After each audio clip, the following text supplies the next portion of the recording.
Hey guys, I'm the Lockpicking Patrolman, and today I have another challenge lock by Big Al, Albert LaBelle. This one's called Wrath, and after having been nearly beaten by several of his locks, and I'll go ahead and admit defeat on one of his other locks, but anyway, this one, a name like Wrath, sort of makes you a little nervous before you start picking it. So anyway, but we're going to try to get into this thing, and let me get it clamped up in a vise, and we'll be right back. See what's inside. Okay guys, we've gotten Wrath by Albert LaBelle clamped up in the vise. You can see it's locked up there. I'm going to put this little wiper insert down here in the bottom of the keyway so I don't mess up the lock. I'm going to go in there and use my standard hook from Tobias and Julian. Okay, one's loose. Two, I believe. Yeah, getting a couple clicks off of two. Let's see. Alright, I think I'll leave two alone for now. Okay. Actually, I think I overset two. Okay. There we go. Got a false set with 3 clicks on 2. 3 gave us a couple clicks, a little bit more turn on the core. 4 is giving us some counter rotation. Okay, I think we got 4 set. 5 also giving some counter rotation. Okay, got him set. See who's binding on us. Okay, 1. Counter rotation. Got him set. Okay, I went back, touch 3, and we're open. Cool. Fastest opening on an Albert LaBelle lock that I've had yet. Alright, let's get pinning stuff over here. Get the camera repositioned a little bit for you.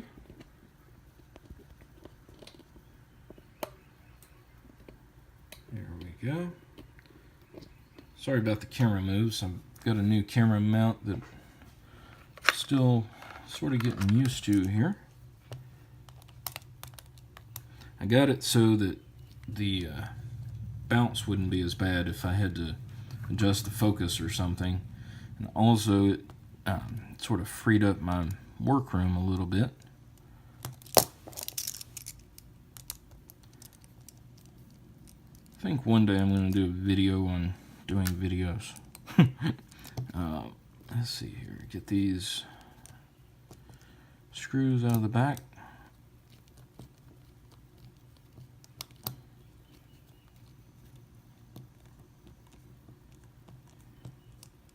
Okay.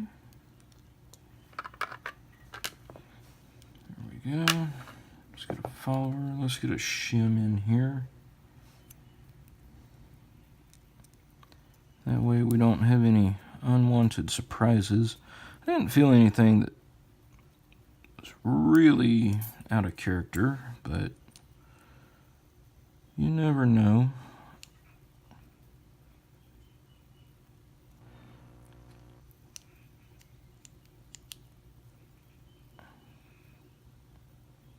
This follower's not wanting to go with them. Okay. Let me try grabbing a different follower here.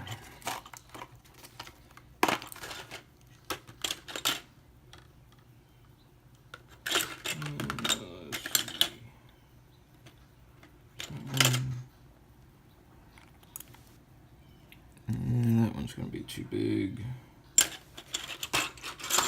Yeah.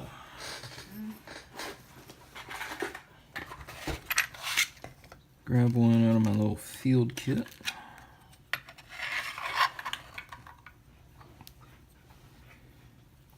Alright.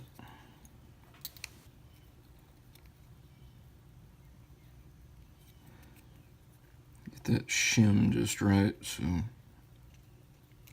there we go. Whew. Okay. Glad we made it through on that. Alright, let's get these pins out here. One is a standard, 2 is a serrated, 3 is a standard, 4 is a serrated, and 5 is a standard. Let's see, you got undercutting. Sorry about that, guys. Got undercutting to 1 and 5. Okay, let's see what's upstairs.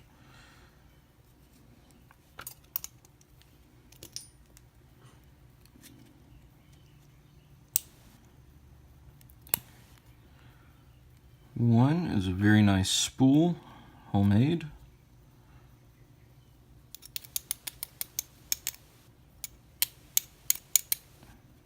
Okay, I'm not going to force the spring out of there. Let's get these pins out.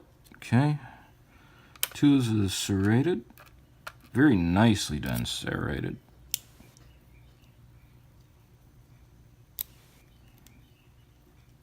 Three is another reduced diameter serrated. I'll grab 4 and 5 from the back. Man, this lock body has pretty good tolerances for it to be that picky about a follower.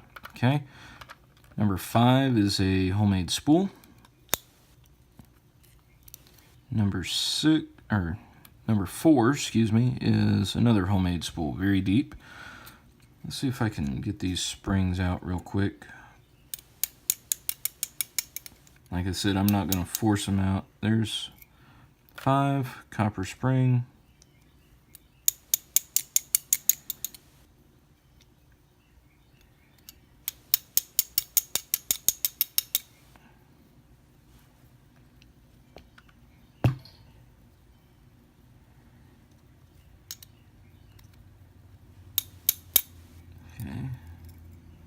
That's why he didn't want to come out. 4 was a double spring.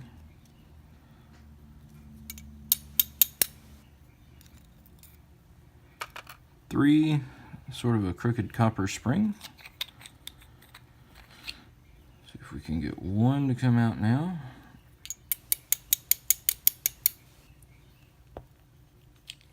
Okay, 1 didn't want to come out because he's another doubled up spring. 2 is just a regular copper. I don't see anything upstairs in the lock body. So, zoom in on this. You can see these awesome pins by Big Al. 1, we had this doubled up copper spring followed by a homemade spool, very thin, and it's got some tiny serrations in the middle there. I don't know if that's just from how he made it or if those were intended. And then we've got a standard key pin. Number 2, we've got a copper spring followed by this very, very cool serrated driver pin. We've got 1, 2, 3, 4 serrations that are very finely spaced in there, followed by a serrated key pin with 2 serrations. 3, we've got another copper spring. This reduced, let's see, focus camera. Focus. All right, it's sort of a reduced diameter pin. You can see it sort of tapers down. There we go. Tapers down there towards the end, and it's got a little serration on it. Let's see, 4, we have a doubled up copper spring followed by a homemade spool and another serrated key pin. 5, we've got another copper spring, another homemade spool, and a standard key pin. So, Big Al, thanks for making this lock and setting it loose in the wild. And as always, it's very cool to pick one of your locks and get it open. So anyway, be careful picking out there, guys, and have a great day.